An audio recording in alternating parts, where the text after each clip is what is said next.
Hello guys, j'espère que vous allez bien. On se retrouve aujourd'hui dans une nouvelle vidéo sur comment trouver un appartement à 15 minutes de Paris. Pour vous expliquer un peu, je suis dans cet appartement, ça fait 3 ans maintenant. C'est un appartement de 66 mètres carrés avec 2 chambres, une salle de bain. Et c'est un appartement vraiment dans lequel on se sent bien, dans lequel on est heureux. Et on le paye seulement 900 € par mois. Restez avec moi jusqu'à la fin de cette vidéo pour comprendre pourquoi cet appartement ne coûte pas si cher que ça pour un appartement à 15 minutes de Paris. Je vous fais le house tour et on se retrouve tout de suite après pour parler de comment trouver un appartement.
J'espère que vous avez kiffé l'appart, moi aussi je le kiffe de ouf. Bon, il y a des pièces que j'aurais aimé mieux aménager ou que j'aurais tout simplement, j'aurais peut-être mis par exemple dans la salle de bain vraiment une grosse baignoire pour pouvoir se laver parce que la salle de bain est très grande mais elle n'est pas assez optimisée, mais c'est pas grave. C'est une location donc même si c'est pas optimisé de la manière dont j'aurais aimé qu'elle soit optimisée, dans tous les cas, c'est pas à nous donc c'est pas grave. Premier conseil, définissez vos priorités. Est-ce que vous voulez un appartement de 5 mètres, 6 mètres, non 60 mètres carrés, 70 mètres carrés, 100 mètres carrés, 50 mètres carrés, 20 mètres carrés, c'est super important. Quand vous allez sur les sites comme PAP, Logikimo, etc., Le Bon Coin, vous devez mettre les mètres carrés minimum que vous voulez avoir dans votre appartement. Plus vous allez mettre d'informations sur les barres de recherche, moins vous allez perdre de temps et vous perdrez pas de temps à avoir un appartement que vous ne voulez pas. Donc les pièces que vous voulez mettre, est-ce que vous voulez un studio, est-ce que vous voulez une colocation ou juste un appartement pour vous tout seul? Mettez les priorités là où vous voulez. Si vous voulez un balcon, un ascenseur, moi c'est vrai que quand j'ai fait les recherches d'appart, j'ai pas du tout mis que je voulais d'ascenseur et j'ai galéré pendant ma grossesse parce que on a monté 3 étages sans ascenseur et 3 étages ça semble être petit. Pour une femme enceinte, c'est beaucoup. Enfin bref, donc vraiment mettez toutes les informations que vous voulez, comme ça vous perdrez moins de temps à rechercher les appartements qui vous plaisent pas et vous gagnerez du temps à être dans les appartements que vous voulez être. Ensuite, guys, je vous en supplie, priorisez la banlieue proche. Il y a vraiment des personnes qui ont un problème avec la banlieue. Moi je vous dis c'est parce qu'ils connaissent pas la banlieue. Nous on est des banlieusards, on est des banlieusards vie. Moi c'était Argenteuil, Sartrouville, Conflans-Sainte-Honorine. Ça veut dire que la banlieue du 78-95 là, c'était chez nous là-bas. Donc ça m'a jamais dérangé de me dire je vais prendre un appart en banlieue parce que c'est moins cher, ça prend moins la tête. Dites-vous que habiter à Paris c'est des frais en plus. Des frais parce que là-bas, t'as pas forcément Lidl, t'as Monoprix, tu vois. Ou t'as peut-être Leclerc. Monoprix, ça coûte cher. Donc en fait, habiter à Paris, c'est déjà se faire mal à la tête pour les dépenses. On se dit, ok, peut-être qu'on dépensera moins dans les transports, mais habiter à Paris, c'est dépenser ailleurs. Ce que je vous conseille vraiment, allez en banlieue, allez en proche banlieue. Si vraiment vous travaillez à Paris et que vous ne voulez pas faire des trop longs trajets, si vous n'avez pas les moyens d'habiter à Paris, abandonnez Paris, mais gardez la proche banlieue. Vitry-sur-Seine, Ivry-sur-Seine, la Seine-et-Marne, Montreuil, il y a plein de petites banlieues qui sont très très bien et où vous pouvez aller et être heureux et être épanoui. Alors bien sûr, dans toutes les banlieues, il y a des quartiers à éviter, c'est normal. Mais par contre, je vous assure que ça fait du bien d'être en proche banlieue, de pas avoir les contraintes de les prix sont super élevés dans les magasins, mais de pouvoir quand même aller au travail et de mettre 1 heure, 30 minutes, 40 minutes de trajet. Voilà, je vous conseille vraiment la proche banlieue, ne négligez pas la banlieue, c'est super bien. Et quand vous avez les moyens de pouvoir habiter un peu plus loin, allez loin, parce que même dans la banlieue loin, tu trouveras des prix moins chers. Corbeil-Essonnes, c'est une ville pépite, moi j'aime bien cette ville, et en plus les appartements ne sont pas chers. Maintenant, tu galères au niveau des transports, c'est vrai. Mais si tu as la voiture, ça peut aussi t'arranger. En fait, il y a plein de choses où il faut se poser les questions. Est-ce que tu veux passer ton temps en voiture? Peut-être pas. Donc si tu veux pas passer ton temps en voiture, tu vas prendre les transports. Maintenant, les transports, tu peux pas non plus habiter à Paris 6e parce que les appartements coûtent cher, tout coûte cher là-bas. Donc il faut que tu restes en proche banlieue. Il y a plein de questions auxquelles tu dois répondre si tu veux habiter en région parisienne ou bien à Paris. Et il y aura des sacrifices à faire. Si tu veux habiter à Paris, c'est ok parce que si tu as les moyens, fais-le. Maintenant, ça va coûter cher. Voilà. Et si tu habites à Paris, la majorité de ton salaire ira dans l'appartement. Voilà. Donc, je vais décourager personne. Tu peux trouver des très très bons apparts en banlieue, pas très cher. Maintenant, voilà, tu auras un temps de trajet qui va peut-être être long pour aller au travail. Dans tous les cas, c'est soit ça, soit tu payes une blinde pour habiter à Paris. Autre conseil pour trouver un appartement: active ton réseau, mets des posts Instagram, que si une personne reposte ton post, tu vas forcément peut-être trouver ton appartement. Mets des publications sur Facebook. Vraiment, des fois, il y a des groupes Facebook, des groupes des villes qui sont super bien. Je sais qu'il y avait il y a un groupe de Vitry-sur-Seine, il y a un groupe pour Ivry-sur-Seine, il y a un groupe pour Montreuil, il y a un groupe sur les Facebook, sur toutes les villes. Tu peux mettre, voilà, je cherche un appartement dans cette ville, je suis nouvelle, nanana, j'aimerais tel ou tel appartement, je suis vraiment en galère, blablabla. Est-ce que quelqu'un aurait des pistes? Et tu as forcément des gens qui vont vouloir t'aider. Peut-être que tu auras des personnes un peu plus bizarres, mais tu auras forcément des personnes qui voudront t'aider et qui pourront te conseiller. Donc utilise tes plateformes sociales pour pouvoir communiquer dessus. Même LinkedIn, tu peux dire que tu cherches un appartement, que tu galères, et peut-être quelqu'un t'aidera. Moi, je pense que quand tu cherches vraiment un appartement, tu peux le trouver si tu demandes de l'aide. C'est super important dans une recherche d'appartement de demander de l'aide, parce que tu sais pas si ton collègue, par exemple, tu lui dis, bah mec, là je cherche un appart, il va te dire, ah bah tiens, j'ai telle personne qui libère son appart. Donc vraiment, je vous encourage, je vous invite à partager le fait que vous cherchez un appartement. On ne sait jamais sur qui on peut tomber, sur l'ange qui va pouvoir ouvrir la porte pour soi. Même à vos employeurs, des fois il y a des entreprises qui ont des partenariats avec All-in, Action Logement ou autres, qui vont pouvoir vous aider à peut-être activer leur réseau ou peut-être avancer la procédure. Enfin, en tout cas, vraiment communiquer sur le fait que vous cherchez un appartement et demander de l'aide, c'est super important. Autre conseil que j'ai à vous donner, les gars, soyez réactifs, répondez aux mails vite. Et en plus, ne répondez pas seulement aux mails, appelez les agences. Si vous demandez à une agence, en tout cas si vous cherchez un appartement via une agence, appelez les agences, parce que tu vas envoyer ton mail, mais en fait, ça fait peut-être 1 heure ou 2 heures que l'appartement il est déjà parti. Et toi, tu seras pas au courant, tu vois. Appelez les agences. Si vous avez la possibilité d'y aller, allez dans les agences directement pour déposer vos dossiers, dire voilà, je cherche un appartement, je vous dépose mon dossier. Si jamais vous avez quelque chose, proposez-moi, rappelez-moi. Vraiment, en fait, c'est horrible à dire, mais quand tu cherches un appartement, c'est comme chercher un travail. Tu dois vraiment être le premier, parce que ça part trop vite. Surtout en région parisienne, en ce moment, c'est la galère pour trouver un appartement, mais tu vas y arriver si tu suis mes conseils. Autre conseil, prépare ton dossier.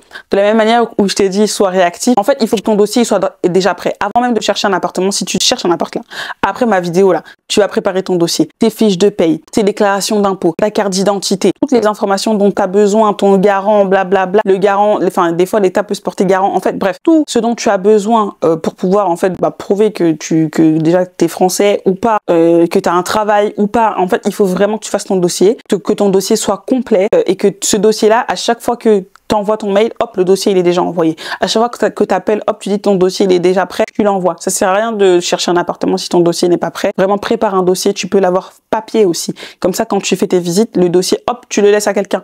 Tu vois, parce que souvent les dossiers sont numériques, c'est très bien. Mais si tu as ton dossier en papier, ça peut aussi te donner une plus-value, parce qu'il y en a certains propriétaires, voilà, qui sont un peu âgés et ils aiment bien avoir du papier. Donc, garde ton dossier papier.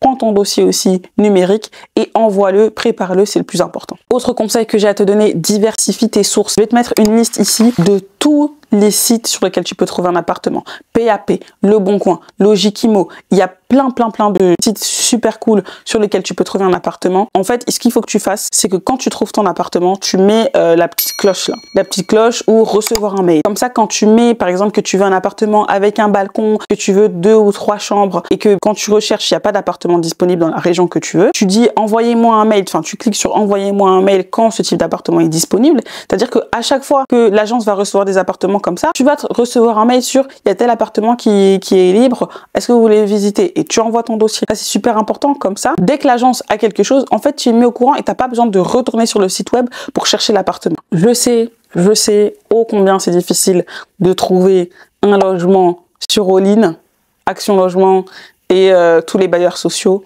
mais ça peut être aussi une bonne alternative.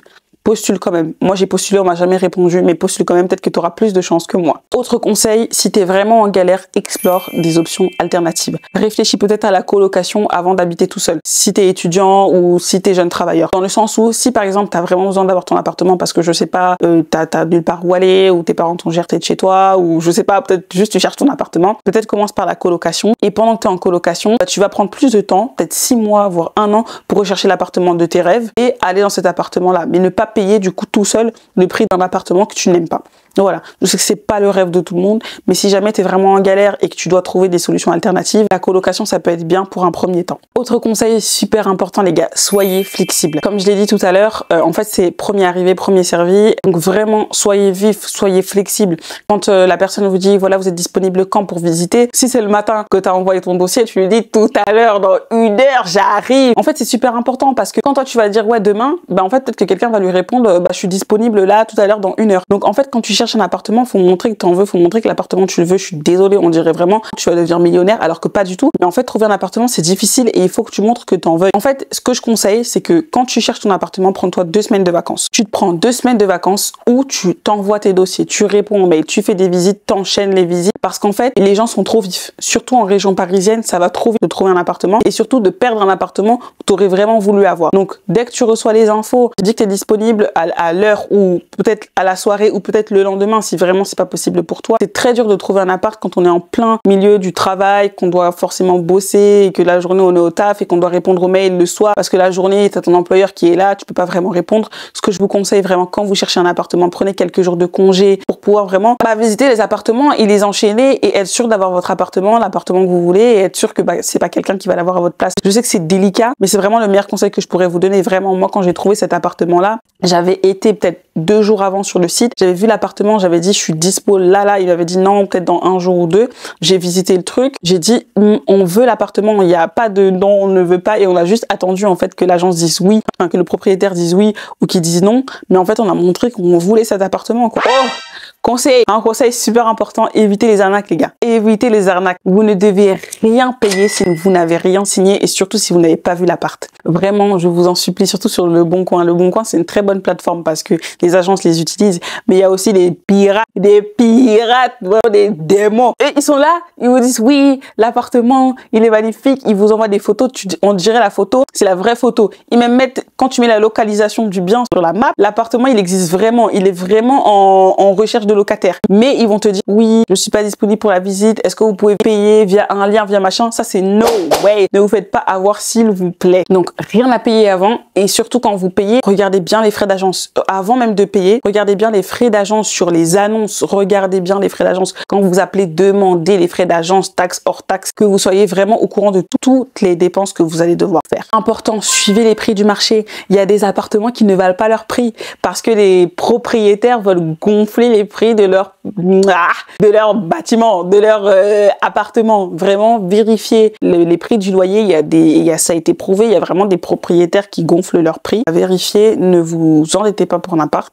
Faites selon vos moyens. Réfléchissez bien avant de prendre un appart. Si vous n'avez pas au moins 2 ou 3 fois le salaire en commun pour cet appart-là, ne prenez pas l'appart parce que avec la crise, c'est difficile. Mais les gars, croyez-y, vous allez trouver votre appart, je crois. On vous envoie sur les commentaires quel genre d'appart vous cherchez, depuis combien de temps vous cherchez. Les gars, vous allez trouver votre appart. Je crois que j'en ai fini pour les conseils. N'hésitez pas si j'ai oublié des choses de me le dire dans les commentaires. Je répondrai avec plaisir dans les commentaires. Pour vous raconter aussi un peu du coup cet appartement. Cet appartement du coup fait 66 mètres carrés. On a 2 chambres dans cet appartement. Le loyer coûte 900 €. Donc vraiment quand j'ai trouvé cette pépite, je me suis dit mais mince alors 66 mètres carrés, 900 € à 15 minutes de Paris. Il y a le tram en bas, c'est-à-dire en bas là, il y a le tram, il y a le métro qui se construit à 5 minutes. Cet appartement est juste incroyable. Il y a plein de trucs que j'aime pas dans cet appartement et surtout dans les locaux en bas parce que voilà, des fois le gardien il sort pas la poubelle. Enfin bref, il y a des trucs que j'aime pas parce que quand t'es en location, quand c'est pas toi qui as payé l'appart, t'as des trucs que t'aimes pas. Et je pense que même en tant que propriétaire, gérer une copropriété, c'est dur. Si tes voisins sont sales, c'est dur. Il y a plein de trucs qui sont durs, mais je me sens bien dans cet appartement. On a réussi à faire un espace vraiment cocooning où on se sent bien. Et franchement, en région parisienne, c'est très rare d'avoir des appartements à ce prix. Je sais que s'il y a des propriétaires qui me regardent, ils vont me dire, mais meuf, moi 900 €, c'est le prix de mon remboursement au crédit. Ouais, d'accord. Bah, moi, pour l'instant, j'ai pas les moyens d'être propriétaire et je pense même pas vouloir être propriétaire en France pour l'instant. Mais 900 €, ça me semble bien quand j'entends des prix de 1500, 1600 € pour la même superficie que j'ai pour certaines personnes qui habitent à Paris. Je suis très reconnaissante de ce que j'ai et je remercie Dieu tous les jours pour cet appart. J'espère que ça vous aura aidé. Vraiment, posez vos questions. Je serai vraiment contente de répondre à vos questions du mieux que je peux. J'ai essayé d'être transparente aussi sur le prix du loyer. Le prix, c'est 900 €. Je trouve que c'est déjà incroyable, mais je pense que les raisons sont très très simples. C'est un bâtiment qui a été créé vers 1999, donc c'est un bâtiment très ancien. Je pense que c'est la raison du prix de l'appartement. On n'est pas en HLM, on est en résidence. À l'époque où j'étais sur le Bon Coin, j'ai vu que le prix était en baisse. Il y avait cette petite flèche qu'on voit sur le Bon Coin quand l'agence baisse le prix. Donc je pense qu'on est arrivé au bon moment, au bon endroit et que la grâce de Dieu était sur nous. Merci à tous d'avoir regardé la vidéo. Gros cœur sur vous. Love. Bye bye.